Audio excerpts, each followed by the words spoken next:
Let's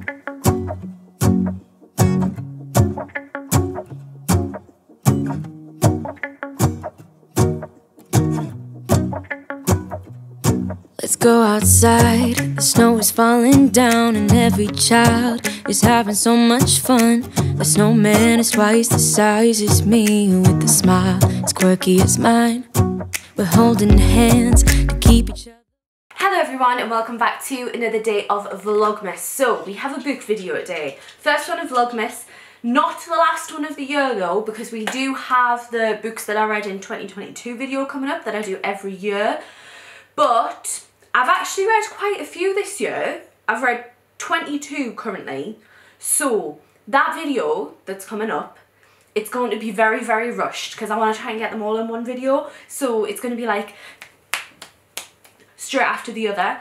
So I thought I would do a quicker video and go through my favourite books of this year. And I thought I'd put it in Vlogmas because, you know, there's only so many uploads that I can use for like 2022 stuff before the new year starts. So I thought we'd go through the best ones of this year. Really quickly, Oakley is with me. So if you can hear the pitter patter of little doggy feet, it's him. He doesn't like it when I film. But anyway, let's get on with the books.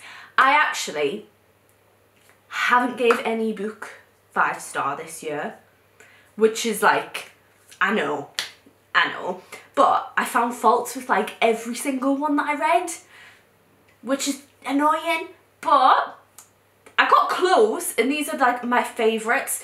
There are some that I have rated just as highly that I'll be including in that other video, but like I wouldn't say they're like my favourites of this year. So we're going to go through the favourites.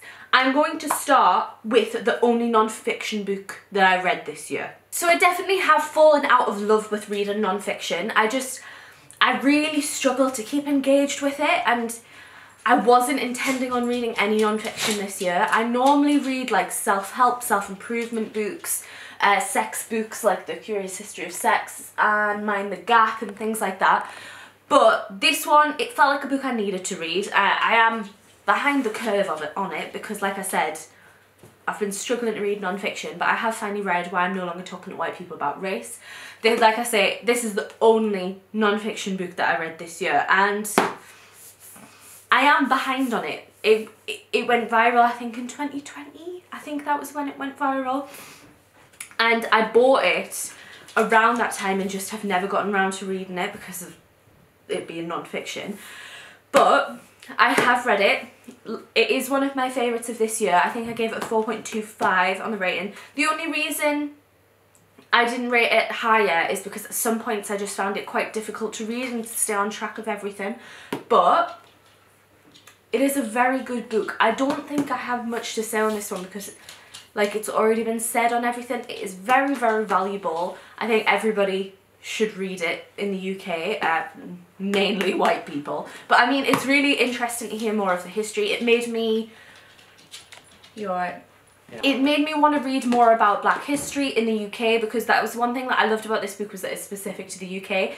I do feel like what she says in this is very true, in that a lot of the media that we consume about racism tends to be very Americanized. So it was really interesting hearing about it from like a British perspective and learning about key points in British history, like Black history, and I definitely want to read more about that. So if you guys have any like books that are really good for it, like recommendations, please leave them below, because I definitely want to learn more about it. I don't know much about British history in general, to be completely honest. I think the only thing that I know a lot about is Henry VIII and the Second World War, because that's just what everybody's taught in school. So I'm definitely interested in reading more about like Black history, so recommendations please. I don't like, everyone knows this is a good book, so I don't have much to say on it apart from it was very, very interesting. Everyone should read it, and I'm glad that I did read it. Right, I'm going to go through them chronologically. We don't have many books. I'm only doing, I think it's 4 more. I did think, oh, I'll just pluck them off my bookcase, but one of them is behind where the chair is, so hang on. So, like I say, I'm going to do them in like chronological order, so this is like the earliest favourite book. And I've realised I did tell a lie. This is my only 5-star book of the year. So, A Coat of Wings and Ruin. This is the final book of well, it's not the final book of ACOTAR. This is the final of the main 3, and then there is a novella after this one, and then there is like the start of a new series within the world, which has the original characters in. It's just like focusing on a different person in it. So this is the 3rd book. I was reading, this was my first book of the year. I was reading this over New Year of last year into this year. So I gave this 5 star. I think I mainly gave it 5 star for the series, if that makes sense. This book in particular wasn't like a 5 star, but I just loved the series. I loved the second one as well. I really enjoyed these books. I completely understand that there are problems with them. I have been informed that there are very much like white saviour complexes and stuff like that in this, and that some of the, I think it's that some of the fairy are kind of like cultural appropriation, so I would take stars away from that because of that. And apparently Sarah J Maas isn't the best author, and I do need to read up on that more, but I am aware of it. I didn't know that, but when I was like before I read them, but I just loved the story. I really enjoyed these. It was kind of the first fantasy that I've ever read and really enjoyed it. If you guys have been around for a while, you'll have known, like you'll have been here since ACOTAR was in one of my hauls, and I was saying in that I'm not really a fantasy reader, so I was worried about reading these.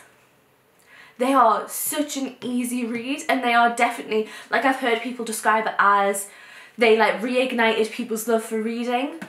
I get it. This did it for me. I think I loved it. I loved it, and it's definitely 5 star for the series, especially 2 and 3. I also really loved the novella. Like, I loved the novella. As an autistic person, I hate when things are just left to the imagination, if that makes sense. And I always, from things that I'm consuming, whether it's shows or movies or anything, I always want to see mundane parts of people's life so I can see the world more. And that novella was it for me. I loved reading that novella because I was just like, it's just the world without the drama, and having little bits of that. I freaking loved it. Like, I loved it. So I do recommend this series, but do take it with a pinch of salt. Maybe read up on like Sarah J Maas and why she writes some problematic stuff and more about her. I certainly will read up on it more. But if like you go into this thinking about that and knowing and being aware of the problems with it, I still just think it's a really good book. I really enjoyed reading these. I have read the 4th one. I didn't enjoy it.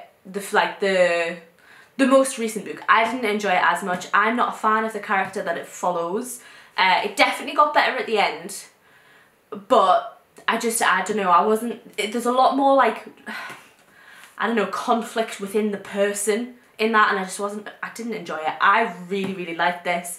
Yeah, I'm not going to say much more on it. I would recommend these a lot. Okay, next one. I can get this one easily off because it's just there.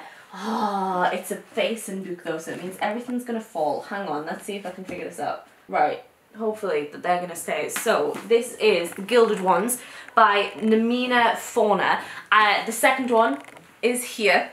This is the first one. I'm only including the first one because there are faults to the second one. I'll leave that there, but I definitely preferred the first one to the second one. First up, look how beautiful this book is. I've talked about it so often. I think I've talked about this in like 3 different videos this year. Look how beautiful it is.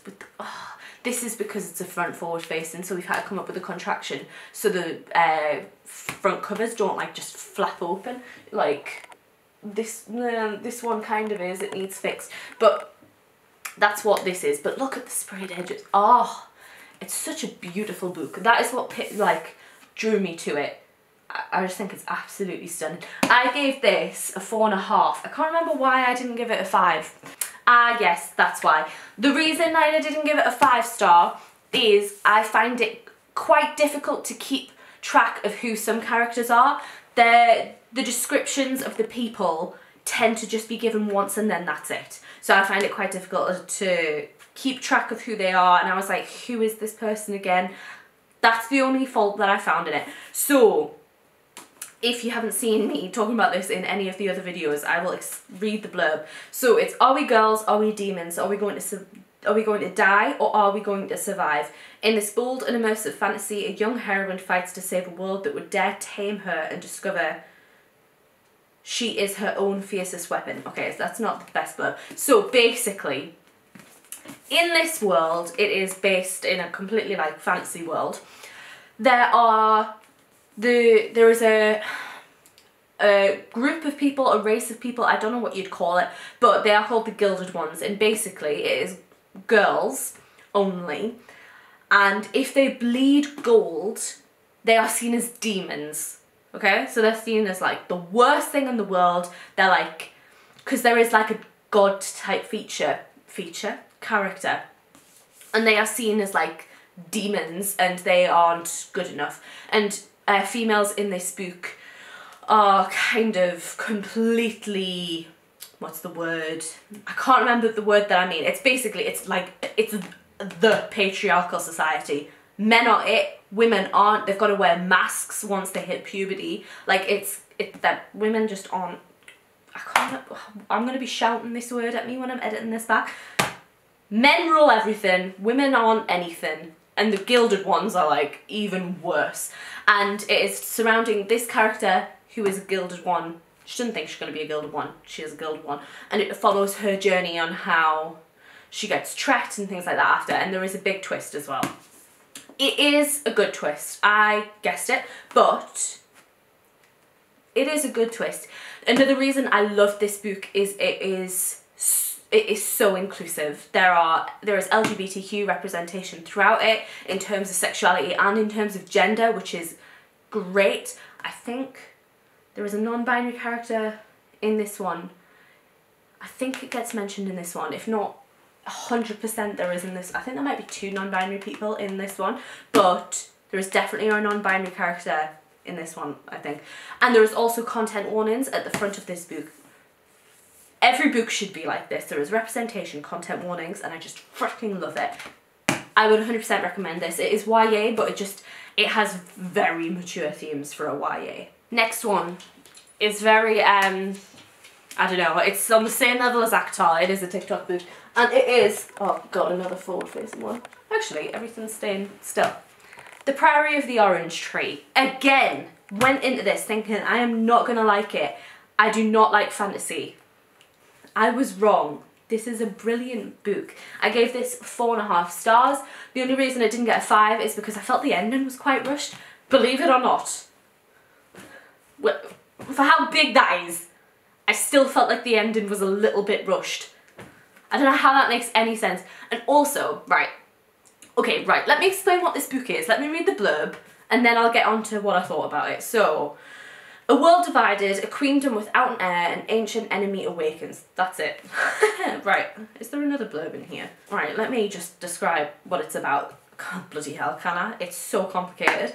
It is following loads of different stories at once in this fantasy land. One of the main ones is there is a queen, and she needs an heir. There is a lot of pressure on her having an heir. And there is also a rise of this big enemy thing coming up in a different part of the world. In that, like, in that kingdom, there is like a spy character that is acting as one of like the ladies in waiting for the queen. And then that is only one story. There are loads of different stories that all connect in the end. It's beautiful. But yeah, that's the main. There's dragons. There are worms, but the worms are the dragons. I didn't realise that. Might be a good tip going in. The worms are dragons. I thought there were 2 different creatures until like 2/3 of the way through this book, and it was very confusing. But it's a very good book. So my thoughts around it were, this does not feel like this is this long. I thought this book was going to take me forever. I am a very slow reader. I have a reading disorder. I am a slow reader. This took me a month, which is, it's not, did it take me a month? Hang on, it might have even taken me less. Yeah, it took me a month, but for how big that book is, that is a really, I am impressed with myself. It doesn't feel like you're reading for that long. I read this on holiday and I could read and read and read and not get sick of it. It does take a few chapters to get into it. There are a lot of names. There are a lot of names that are very hard to pronounce. Some phonetic like help in there might have been useful for some of it. But it's not difficult. It isn't a difficult read, I wouldn't say, unless you're not a fan of like loads of characters. There are a lot of characters in this, but again, I feel like it made it very clear who was who, and reminded you of who everyone was and what the relationship was. It's just such an easy read, and it doesn't feel like it should be because of how big it is, but it is. And there's representation in this. There is sapphic love in there. There is gay love in there. I'm not sure if there's anyone non-binary and different genders. If anyone can remember better than me, please comment below. I'm not sure if there's any like gender exploration in it, but there is definitely lesbians and gay people in here, and bisexual people, I'm pretty confident. It's a great book and I do recommend it. Please don't be intimidated by the size of it. Like I said, it doesn't feel like it's too long of a book. I think it should have been longer. For the end, I actually think nothing should have been sacrificed. There should have been more added onto the book, so the end felt longer. It's a very good book. Would recommend. Okay, again, going very stereotypical in that it is a TikTok book, and it is I'm Widow. There are a reason these are my favourite ones, and there are a reason they are popular. They are bloody good books. Again, a beautiful, beautiful book. Absolutely stunning. It is stunning. So, let me read the blurb before I go off on my little rant. So, the boys of Huaxia dream of pairing up with girls to pilot chrysalises, giant transforming robots that battle aliens beyond the Great Wall. It doesn't matter that their female co-pilots are expected to serve as concubines and often die from the mental strain. When 18-year-old Zeishan offers herself up as a concubine pilot, her plan is to assassinate the ace male pilot responsible for her sister's death. But after miraculously surviving her first battle, Zeishan sets her sights on a mightier goal. This time, the time has come to stop more girls from being sacrificed. I did a terrible job of reading out loud there. I do apologise. That is a good blurb. That's what it's about. I gave this 4.5 stars. So the good points about it was, I'm trying to figure out where to start. So I went into this not expecting to like it, mainly because of the aliens. I do not like alien things. I don't like it in film and TV. I don't like it in books. I'm not a fan of sci-fi and reading about aliens. They don't feel like aliens. They don't. It doesn't have that vibe about it. That didn't even bother me at all, okay? I was fine with the aliens. I was worried it was going to be, the first few chapters, I was worried I was going to be very confused and they'll be like, what's going on? You get into it. It's like any fantasy. I don't know if this is counted as sci-fi or fantasy. I don't know the difference. It's one of them. I'm like that with any fantasy or sci-fi, where it takes a while for me to get into it. Once I'm into it, it's fine. This didn't go in the direction I was expecting it to from the blurb. I didn't expect it to go the way that it did. I'm glad that it did. It's a very good book. There is, again, representation in this in many different ways. I'm not going to spoil it, but there is very good representation in this. There is a twist right at the end, and when I say right at the end, I literally mean on the last page. I am going to say that because I went into this knowing there was a twist, and I was like, was that the twist? At everything. It's literally the last page. The last page. It's still very good without the twist, and it's very like, I don't know, I really liked the main character. She wasn't like, I don't know, I feel like main character women who are angry at the beginning are like tamed throughout the book. That doesn't happen in this. She stays angry a lot of the time, and I like it. From where she grew up and what her background is, she would be angry, so I'm very pleased with it. I'm very, very pleased with like the romance side of it. Again, not going to spoil it, but I'm very, very pleased with the way that it went. The only reason I didn't give it a 5-star is, again, no, not even again, it was a different thing. There just wasn't much description in this. I found it very, very difficult to understand what people looked like. I literally couldn't. I struggle with imagination anyway with my autism, but I find it really hard to know what people look like in this, and there was a few times I had to go back a few pages to be like, I don't know what I'm looking at here. If you struggle with imagination, the chrysalises in this are quite difficult to imagine. I couldn't imagine them. I'm hoping they're going to do a movie or TV show about this, because I would love to see what they look like. I couldn't imagine that. I just couldn't get it. But you'll be fine if you struggle with imagination. I got through it and I understood what was going on. It was a little bit difficult. So it is worth the hype. It's very good. I'm looking forward to the next one. I'm assuming there's the next one from the twist that was at the end. But they did a very good job in writing it. I've really enjoyed it. So that is all of the books. There's different sizes, isn't there?